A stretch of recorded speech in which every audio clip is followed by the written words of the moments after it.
Welcome to Talks from the Essex Hotel with your hosts, Sarita Patel and Latham Woodward.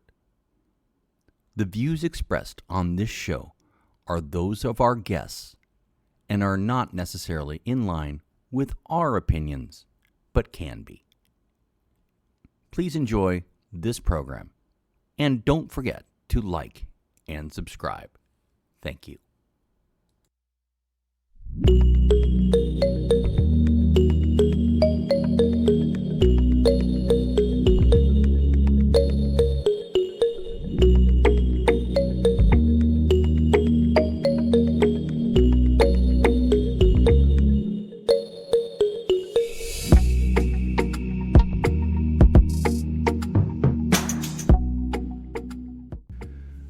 Welcome back to Talks from the Essex Hotel. I'm Latham Woodward, your host, with my co-host and partner in crime here, Sarita Patel. Welcome back to 2026, Sarita.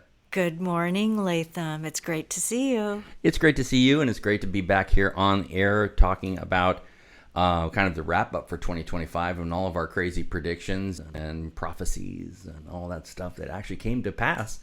And much like, a lot of people out there, we're right about a lot of stuff, but like we said before, we don't want to be nana, told you so. It doesn't work. No, we don't. And I think it's less about predictions and prophecies and more about, we were talking about so many things that weren't invited in like the mainstream collective conversation. So when you and I started to talk about things, and really put them on the air, we didn't have a huge following in the beginning but now that we re-listen to a lot of these, and I send them to my friends and repost them on Facebook once in a while, again, not to be the nanny nat, but pay attention, because things actually are very predictable if you pay attention to the patterns. Yes, they are. And this year has been a real topsy-turvy time for a lot of people, as evidenced by the news, and a lot of psychos and weird stuff is happening. I use the psycho term very liberally, but I mean, certain people have just been pushed over the edge. Mm-hmm. I think the status quo has been really messed with, mm-hmm. and a lot of people can't deal with it. And mm-hmm. But that's just the way it goes, and I don't want to dwell on that, because that's just not, it's not healthy. It's what it is. It's a transition. It's a transition, and the status quo is, again, part of the by design.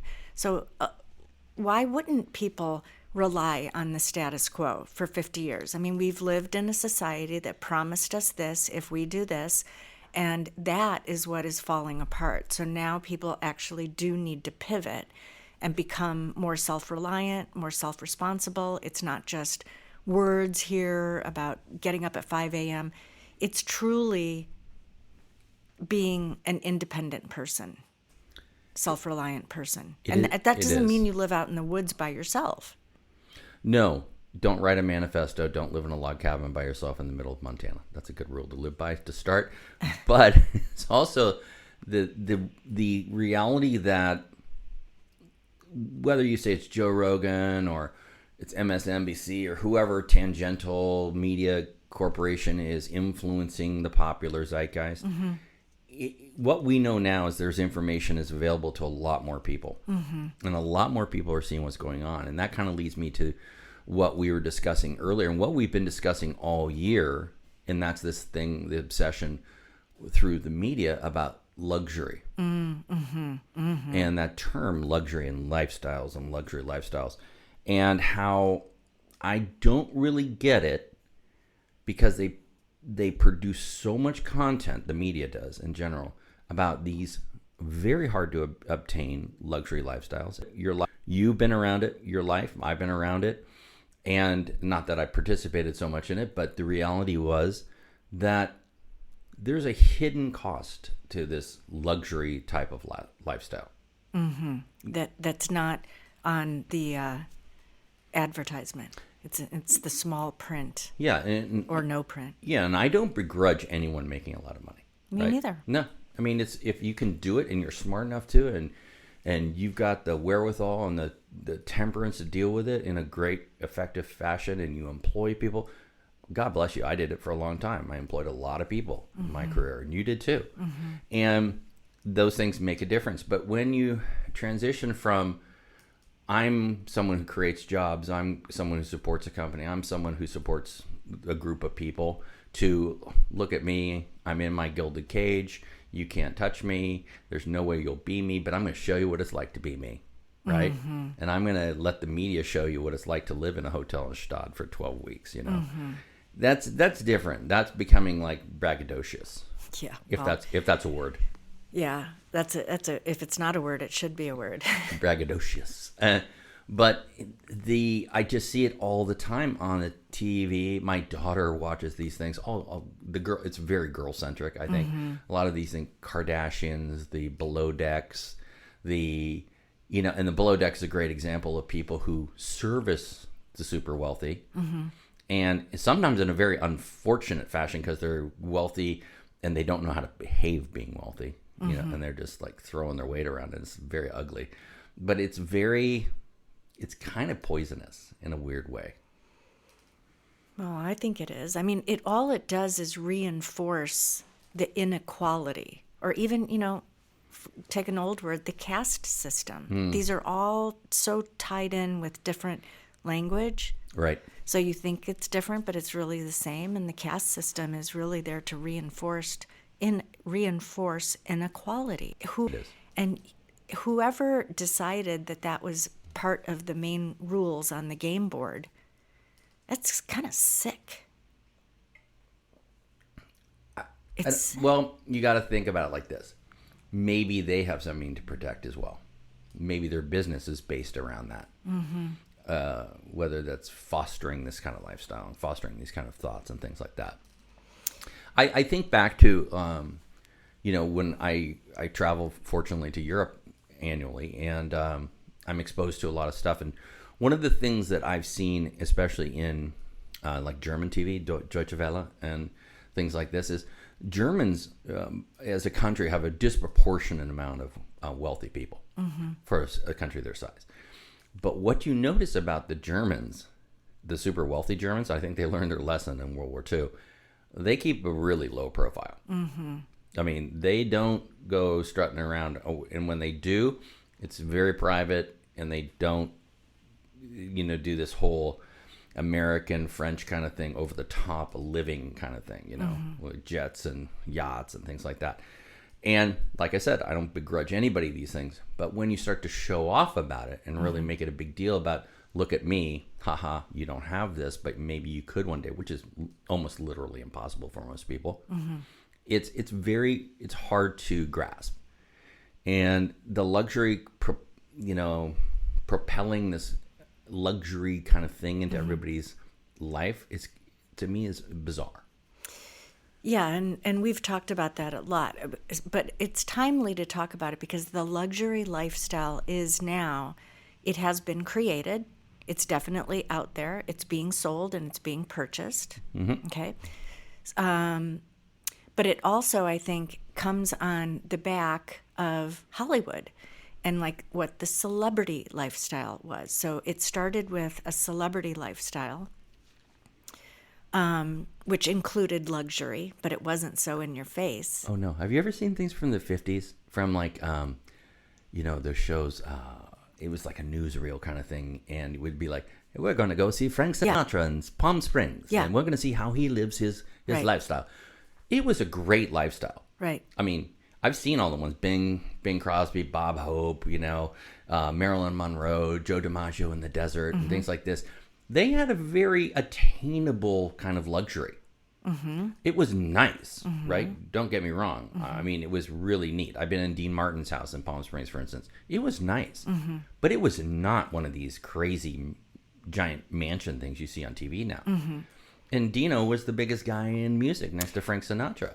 Right. So that's what I'm saying. Over time, if you gradually turn up the dial, and through TV, through radio, that lifestyle, which you and I can see that was nice and it was attainable, but we weren't there. Like I wasn't on the inside of Hollywood there, but no. Things happened with Marilyn Monroe that we may or may not know about. So I think there's always been secrets, and like you had said, maybe there's something to hide. But just going back to There's my mom. Going back to the luxury lifestyle, I think we've talked about now the big thing is everyone has to have a house manager, and the house manager, Right. Manages the nannies, the cooks, the gardeners, the construction people, all these things. So it's like, what does it take to have a luxury lifestyle? Yeah, we talked about this, and I think like if you're going to have your basic staff now in a house, right? You're going to have a cook, a full-time cook. Now we're talking about pretty wealthy people here. Cook, a maid, live-in maid, a gardener full-time, basically, because you've got grounds. You got a pool guy. You've got other people doing different things for you constantly, maybe like a tech person now. You're probably looking at a budget between $500,000 and $1 million a year to start. Just for personnel. That doesn't include your workman's comp and the rest of the stuff. So it didn't used to be like this, right? But, there are workers' rights and stuff now that have been instituted and things that protect people. But this is a serious amount of money to know you have to shell out before you get out of bed every morning. Well, yeah. I mean, what they've basically done is I think they've migrated the office staff to the home. Right. Right?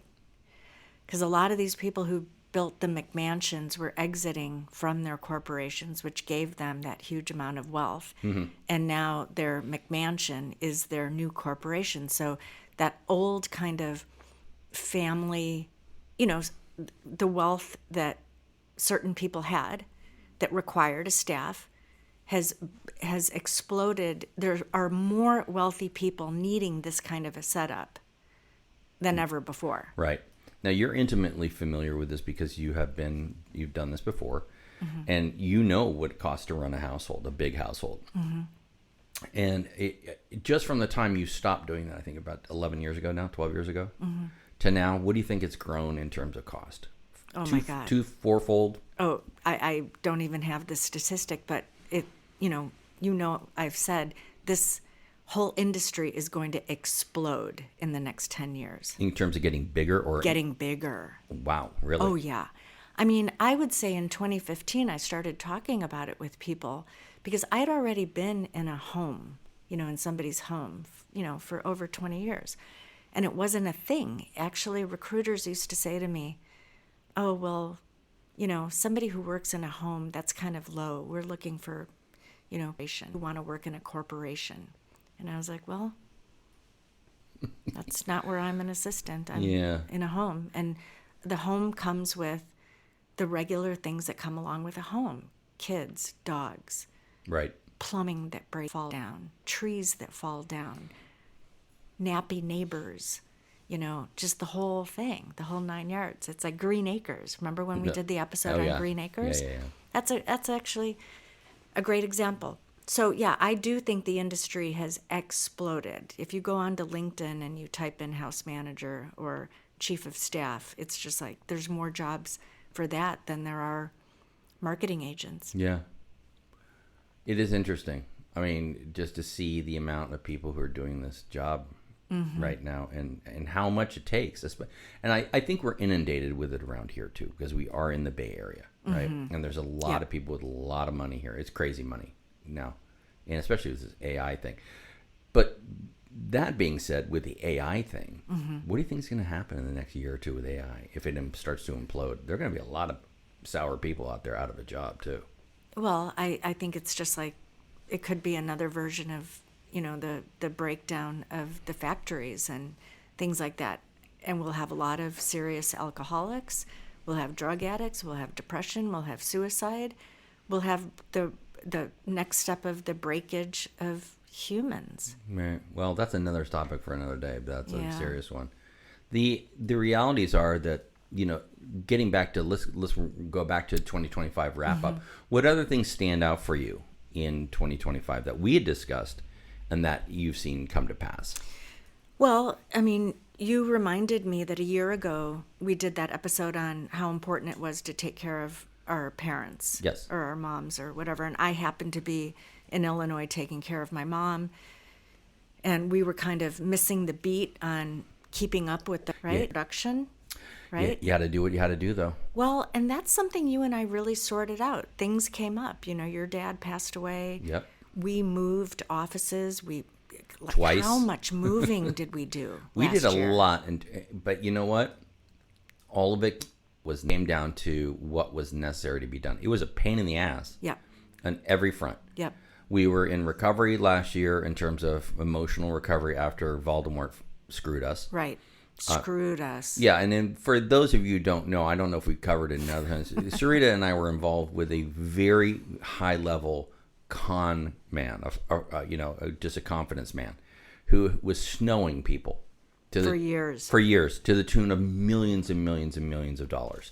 That happened before we even met this guy, and then we finally kind of sussed out what he was up to, and we dodged a bullet. Mm-hmm. And that was one of the big lessons that was 2024 going into 2025. November of 2024. It all came out. Yep.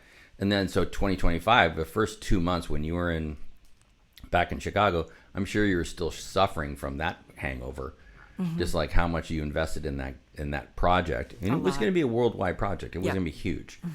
And just the fact that we were lied to by a high-level con man. Yeah. So that happened, right? That happened. And then I was in Illinois taking care of my mom. So, we had a lot of ups and downs. And I kept saying to you, this is how life is. And unless we have an army of people backing us up every day, we are not going to be consistent with what we're able to put out. And it's not that either of us is not interested in working hard. No. It was just not happening at the time, though. No. So, but one of the things that we were talking about was elder abuse and why, has obviously grown exponentially in the last 10 years. Elder care, memory care, the price to take care of somebody. Retirement homes. Oh my God. It's really gotten huge, and it's also rather sad. Because I think we've discussed this before in 2025 was the fact that people are actively abandoning people in their lives, and they're just walking away, and they're not engaged in elder care of the people who loved and cared for them when they were younger, and it's really kind of sad. Well, it is. It's sad, and you have to wonder because if I were to say to somebody, well, you don't care, I get this look that's almost like, yes, I do. And then I stop and I realize that the bar for care has been lowered so significantly that we're not even relating at the same level. But that, again, is what I think has been so significantly lowered, is how we care for humans. And it sure does look like that is diminishing, but not everywhere. Like, then you see pockets where it's completely opposite, and people are holding the reins and the steering wheel, and they're like, I am not letting this happen. Whatever external force is forcing this artificial way of living, which is simpler, it's an attempt to wipe out the species again, and that again is not new. Yeah, I mean, there's a lot going on here with the elder care thing, and I think it's really going back to the household staff thing. It's going to become unattainable to pay for this service anymore. Yeah. From a personal standpoint, I went to a funeral of an old friend who had died they lived in Vietnam. His wife had gotten dementia or Alzheimer's, and he took her to Vietnam so that she could have amazing 24-hour daycare. And when he died, we had a funeral around here, and in his will, he left money for every one of the caregivers to fly from Vietnam to Marin County to attend the funeral, and it was really nice. Wow! What great people, and examples of who you need to be a good part of society. Yeah. It was such a great example. Wow. And around here, to hire that kind of stuff, you couldn't do it. Well, you couldn't do it. And so I'm glad you brought that up because, when I was taking care of my mom, I don't have the funds to hire 24/7 care. Who does? Who does? I don't know. It's a lot of money. People do. Oh, of course. Right?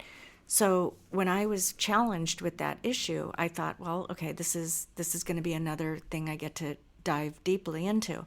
And so, I had to figure that out. And as you know, I have guardianship over my mom now, just to make sure that her care is never a question of financial ability. She's in the very next room right now, eating chocolate. Yep, well, not she right is. now. She will be in a minute. Yep. It's her birthday. So, it's been interesting because, as you always hear me say, does it make me slower to take care of my mom? Absolutely. But I think the advantage I've gotten is going slower has actually allowed me to see the underpinnings of what's happening in our county with a better lens. Right. Right? Right. Well, I have noticed, though, from your standpoint, and pull your mic a little closer to you, you and your mom, though, since she's been back from Chicago, you guys are in a rhythm now. Mm-hmm. It took a while, though. It took a while. Mm-hmm. Like I was wondering if you guys were going to make it. Because it was like very, you hadn't reached a pace now. You got a great pace now. And your mom always has a smile on her face. And you've moved back into your real home. Mm-hmm. Yeah, I mean, so much has clicked this year. So that's the positive. Let's get to the positives now. That is a positive. So many positives have happened. But that again is just like you and I, right? I mean, we've been working together maybe 2 years? Year and a half, year and 3/4, yeah. So not long. No. But every time we have a glitch, we just kind of take our time and we have to get into a new rhythm. So we know that there's time involved in getting into a rhythm. Yeah. So I think outside in the collective, everything is so fast and you have to make decisions really fast. And,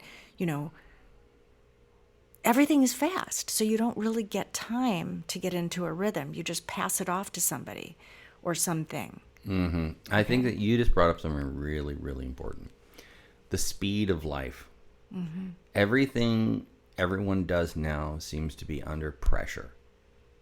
Like, I've got to get this done immediately. I have to finish this. This has to be done right now. We have to just finish this and I'll move on. Mm-hmm. Well, that's just not how things work. Things linger. That's why people are in therapy forever, because things linger in their lives, right? And you have to be cognizant of the fact that things are going to linger. Mm-hmm. Things are they take time to resolve. They take time to work themselves out. Mm-hmm. And if you don't take the time and you don't go slow enough to approach everything, it's just going to get screwed up. Yeah. It really is. It really is. And like, you're taking your patience and time. I'm not going to rehash the past because that's a long, long conversation about your journey with your mom. Mm-hmm. It's been 7-8 years now. Since 2018. Yeah. Mm-hmm. A huge amount of time. Mm-hmm. 6 years. In that it was bad, got worse, got slightly better, then kind of got worse, and then it got better, and then better and better and better and better. Mm-hmm. Right? And so now you're at the best stage possible, I think, right now. Mm-hmm. You're together, you're cohabitating, you have a nice lifestyle now, and everybody seems to have a smile on their face. Well, that was the goal. And so, a long time ago, I had to look forward. And I didn't have a roadmap or a playbook. No. But I did know, I did say, things that are quality take time. They do. Like a piece of clothing. Yeah. Or remodeling your house is not going to happen in a day. Mm-hmm. I mean, it's a common misconception that people think these things go fast. They don't. They don't. No, nothing goes fast. Any other things you want to talk about 2025? If you go back in the Wayback Machine and talk about, what we were discussing was so many different things. Mm-hmm. I mean, it goes back to even then again, we talked about the servicing the super rich and things like this, and how they get into a mindset, and sometimes they're like zombies at times, But there was also issues about NPCs. Let's talk about NPCs for a second. Okay. Because I think these people use this, and I use it euphemistically, but I believe there are people who are just like coasting through life not knowing what the hell is going on.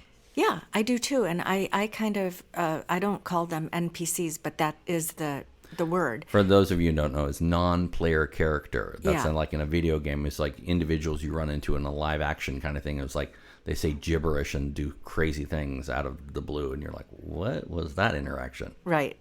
So they're also, like if you take movies, they're the extras, The extras, exactly. right? And that is their role. So if you look at life like a big design, say if, right, then of course there are going to be people like that. And so we just have to recognize that it's not good or bad, but they're not here to think critically. Right. They're not here to. At times, it appears they're not here to think. God, I know. I know. For people like you and I, we have to be careful, right? Because we also get angry at people when they're just not thinking. They're not making sense. Right. But then we can't expunge all of our energy trying to understand why they're the way they are. No, you can't because And they have a purpose. Interesting, quirky and interesting. Now I find them very comedic. Yeah, that's a good way of putting it. I mean, they're not.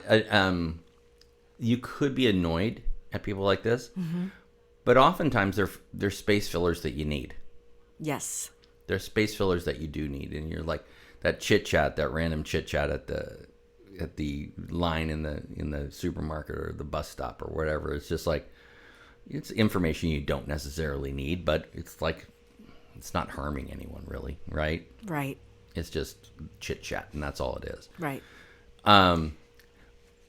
The other thing, familial relations. Shall we talk about that a bit too? Sure. Because we did go into that into 2025. We were into that a lot, and about just relations with your family and my family and other people's family. I mean, my family relations, like anyone else's, is ups and downs. It's interesting. We do have a very close knit family in my family. We're a very large family around here, and we get together a lot, which some people find extremely weird. But I mean, there's like, I think we had 29 for Christmas dinner. You know, that's down from 42. Right. You know, and it is a lot of my cousins. Yeah. First, second cousins, and sometimes we even have third and fourth cousins there, right? Right. And it's interesting. I mean, we're all very convivial with one another. We all know each other's peccadillos, and we all know each other's pasts, which is kind of good because then you kind of can't get away with shenanigans, you know, emotional shenanigans and stuff like that, because you're not just casual friends. You know, you're going to see these people a lot. Yeah. And what a healthy way of kind of keeping a pack together. Right. Yeah. So I would say that my family, I mean, I spent Thanksgiving with you 2 years ago. Was it 2023? 24. Okay, 24. And I think I mentioned to you, I was like, okay, this is super cool. This is kind of like my family. But see, your family has been at it in America for longer than my family. So they had to learn, you know, what's going to work and what's going to break up this tribe. Yeah. Right? Right.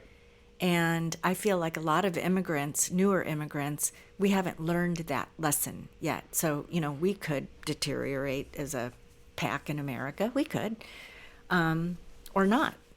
But I would say that my family was kind of like yours. You know, everybody knew everybody's shit and it didn't matter. But there was less shenanigans because you kind of knew. And it is fun. It is fun. It is fun to watch the nieces and nephews grow up and, you know, marriages survive or break apart.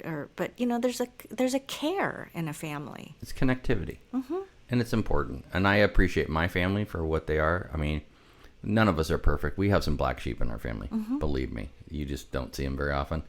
But they're important, and I think that's something that people in 2026 they should gravitate toward. It's like, you know, getting your family tight in your life. Now, if you've got creeps in your family, you know, you got to do what you got to do. Right. I totally understand that. And I know people who have creeps in their family. Like the, you know, the handsy uncle or whatever, right? But but you know, it's just one of these things where you have to take the good with the bad, but you know, toss the bad ones off the boat, that's for sure. Yeah. But if you can be, you know, sensitive and convivial with your siblings and your cousins and things like that, it makes for a better world, you know? Well, it does, because you get to take that outside. So, how you care for your immediate family is like your bus ticket to how you care for outside humanity. Correct. And we are a human family. We are, Absolutely. right? And you know how my mom has shared stories with you about, she was kind of that caretaker person for all the immigrants who came from India to America. Right. And they were all different people that required different kind of care, but she was kind of that glue. So for her at this age to really see the breakdown of families everywhere, when I say to her, Mom, this happens in almost all families today, she says, I know. And she just can't believe it. Right. Right?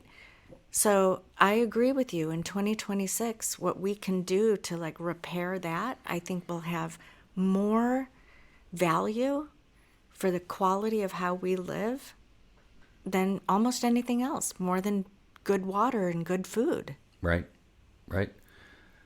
So at this point, I'd like to mention we do have a new sponsor this year, and that's Galland Wallets, and amazing high-end artisanry in wallets for men and women, and card slot wallets, Oh my folders. God, they're so beautiful. They are beautiful, and we are pleased to have Kyle as part of our sponsorship team and the team at Galland Wallets. They're doing an amazing job.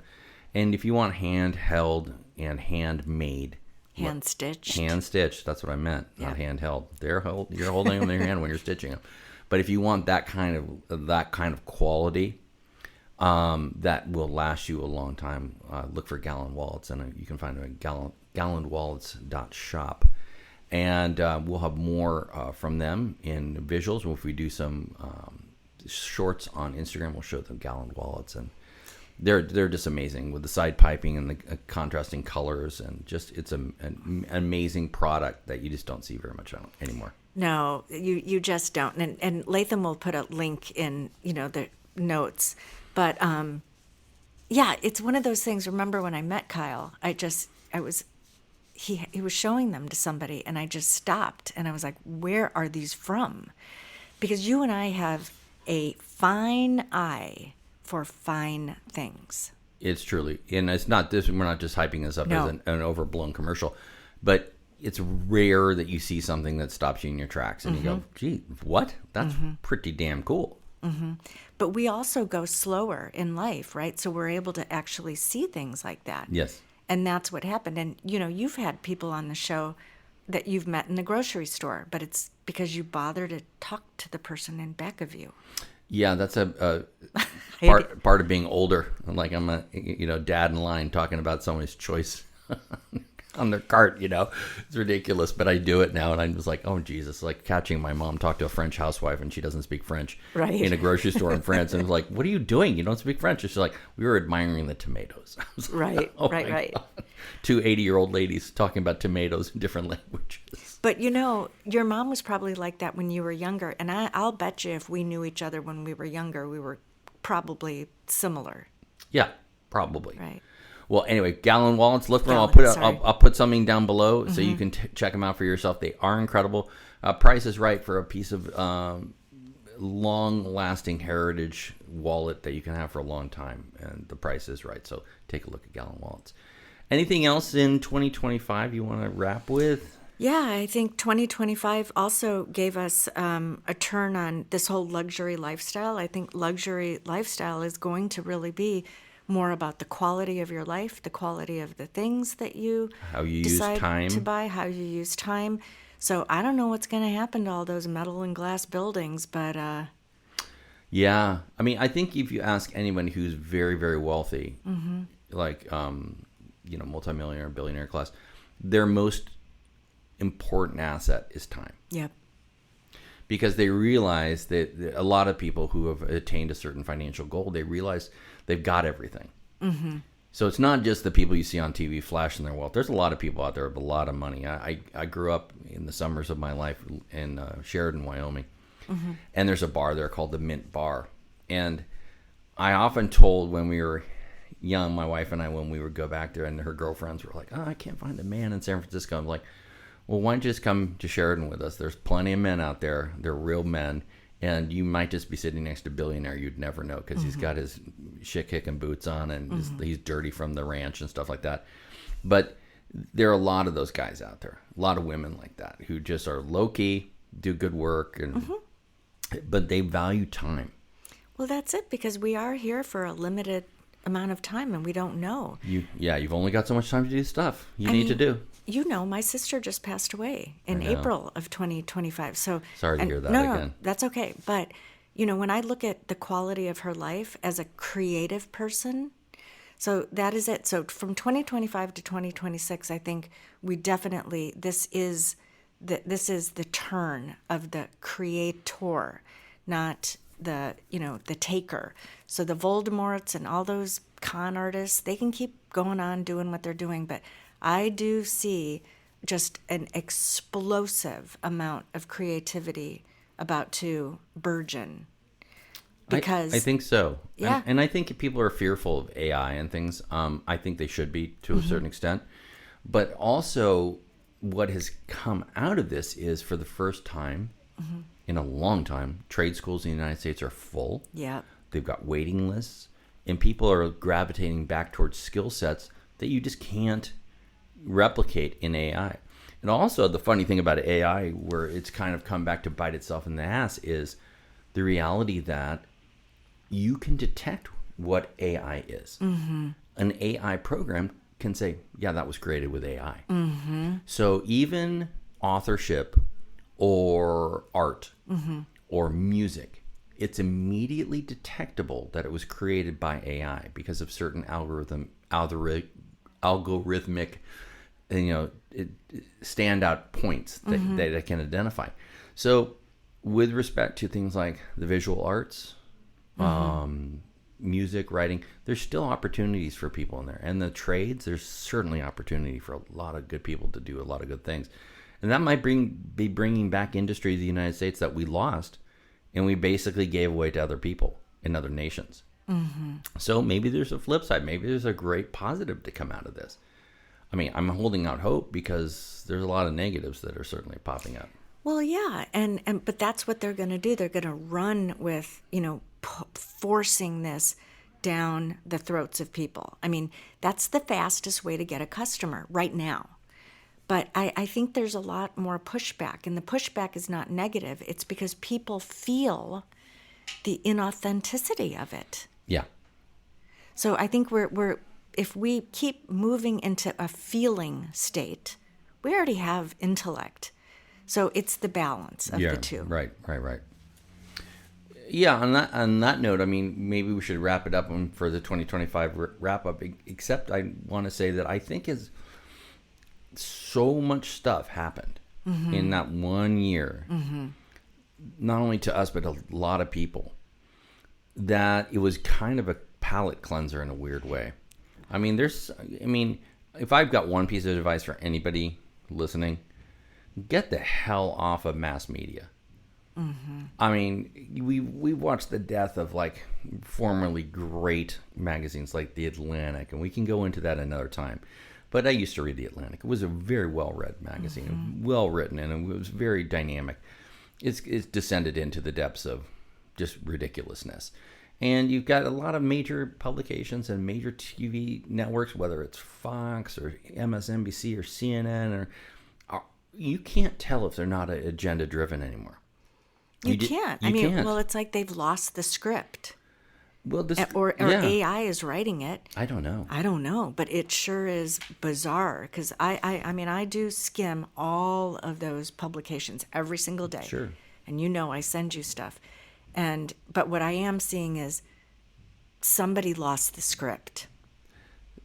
Collectively, they did. Yeah. It's not just one entity. It's like seemingly across every stripe and every form, they just decided to jump into bed with one narrative. And it's really weird. Well, it is, but that's what I mean. I mean, we know that only a few entities own the mass media. True. Right? Oh, so that's what I'm saying. Absolutely true. Somebody lost the script, whether it's one or two families or one or two groups. I don't know the number, and I don't really care. But that's what I see now. So there's like this ping pong effect happening with the consumers because in their mind, they still rely on, I'll just use the Atlantic as an example. They're in their mind, they cannot change their belief system that maybe the Atlantic is not an authoritative publication and read it. So they'll read it. Yeah, I Right? totally agree with that because, a certain I'm not going to say any event because I don't want to get into this argument with anybody. A certain event happened 2 days ago, right? The Atlantic has been nonstop. They must have writers in a writing room or AI working overtime to produce narratives against this action. And it's been nonstop. Since this happened, there's been 15 major articles against it in the Atlantic. Now, the Atlantic was not that kind of publication. It was a publication you got once a month. It was thoughtful as hell.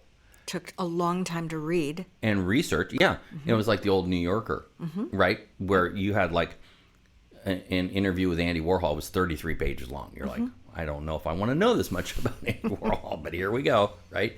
But this is all changed now because they've all bought into like, I've got to get information out now, right? I've got to get the consumer behind this information and understanding our point of view. That's not how these publications started. No. It's not. No. They were balanced. And it's not just the Atlantic though. It's all of them. It's all of them. Yeah. I mean, it's an easy one to pick on because I've been seeing this in the last 2 days. Well, it's about the narrative. Whose narrative is going to be believed, and that's what's left in the history books, right? So we're at this cyclical change. Yeah, and I do think this is the 2025 reflects on the fact that people are gravitating toward a plethora of informational sources. Yeah. Not just one or two. Right. No. There are people who are stuck in certain ways of watching these things on TV all day, every day. I've talked to you about who those people are in my life too. And so, but they don't understand that there's different points of view. And they also, for some reason, a lot of people who are like obsessed with watching these big media companies, because they're of a certain age, have been completely convinced that they are an authoritative source of information. And why would they lie? And that's kind of the crux there. Why would they lie? Well, look deeper. Who knows? Who knows what it is, right?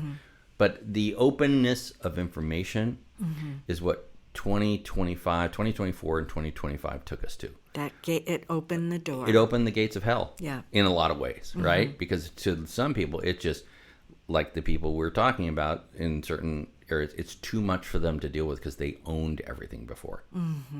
Right? They owned that media source. They owned that informational push, and they're unwilling to give up the power. Right? Yeah. And I think that's probably a good way to end this episode. Is like the gates have been open, whether they're heaven or hell. We'll see in the next year. But I do think 2026 is looking very positive in a lot of ways. For us, I think it is, because we have this, our minds and everything has just been so opened up. It's like we couldn't deal with the collective energy last year because we had so much going on. Oh, yeah. Right? So we just couldn't be bothered with anybody else's anxiety. So, I used to be on the phone walking people down ledges, helping them transition from jobs, or being the therapist, the unpaid therapist for a decade. The doctor was in. Holy shit. But I last year, had to convince, for those of you who don't know this, I had to have long talks with Sarita about getting the F off the phone. Yeah, he did. And boy, you've done amazing. I mean, Thank you're you. still on the phone a lot, right? But with different people. Yeah, you were on the phone with a lot of woo-woo Yep. people that they were sucking your time and energy. I was breastfeeding. You were, Yep. and you were just, society's mama for a while, and that was too much of the people that you were fostering with your good energy did not deserve your energy. Yeah. Well, That's true. I had to learn. But look at my mom. That was one of the things I will say that my mom and I have been discussing a lot, is just how we took that role of caregiver on to our detriment. Yeah, well, that's kind of a classic mother thing. Yeah. For some moms. Some moms. We'll have another conversation about that later because that's a bigger subject in general. Well, anyway, we're at 44, 45 minutes already, believe it or not, in this conversation. And this is how Sarita and I talk a lot about a lot of different things. But I'm looking very positively to 2026. I'm looking for people to identify what they find valuable in their lives and what they want to cherish. And whether you're rich or poor, cherish the ones around you, cherish the time you have, and try to make the best of what you do. Right? Totally. I think that's the best messaging from my mouth for 2026. I love it. I mean, we are here. We're so lucky to experience this place and each other. So Sure. it's like, will there be challenges? Yes. Will there be unbelievably amazing experiences? Yes. But it's like, it's the balance. It's it's what Alan Watts always says. Yeah. Wu wei.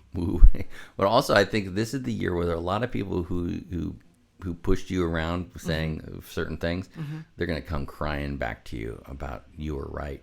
And that's one of those things that, like, you don't have to relish it. But the fact is, I think you've been proven right, and a lot of people are going to recognize it finally.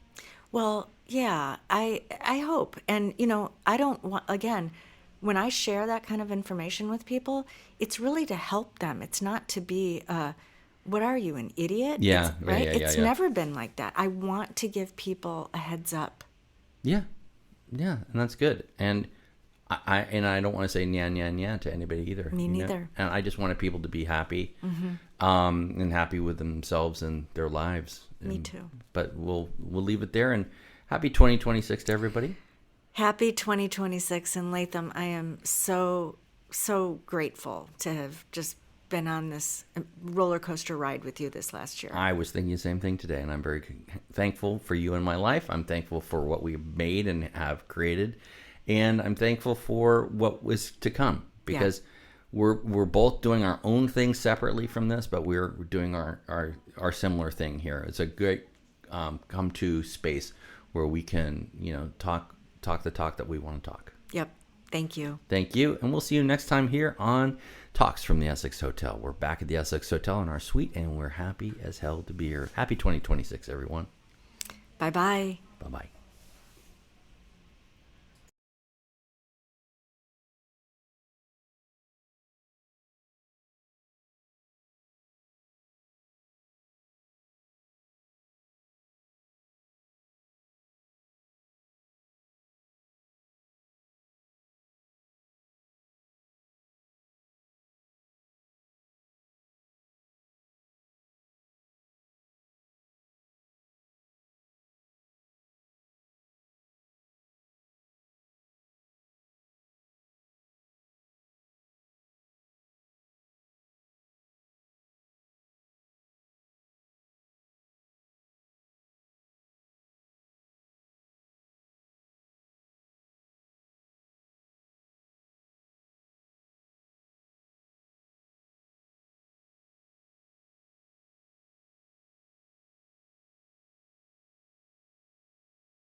And just a quick sidebar, earlier in the broadcast, we said GallonWallets.shop. The actual address for our sponsor, Galland Wallets, is Galland, GALLAND.shop. That's SHOP, Galland.shop. We know you'll enjoy their products. They're an amazing group of people. Thank you for listening to Talks from the Essex Hotel. We strive to bring you interesting and different guests every week.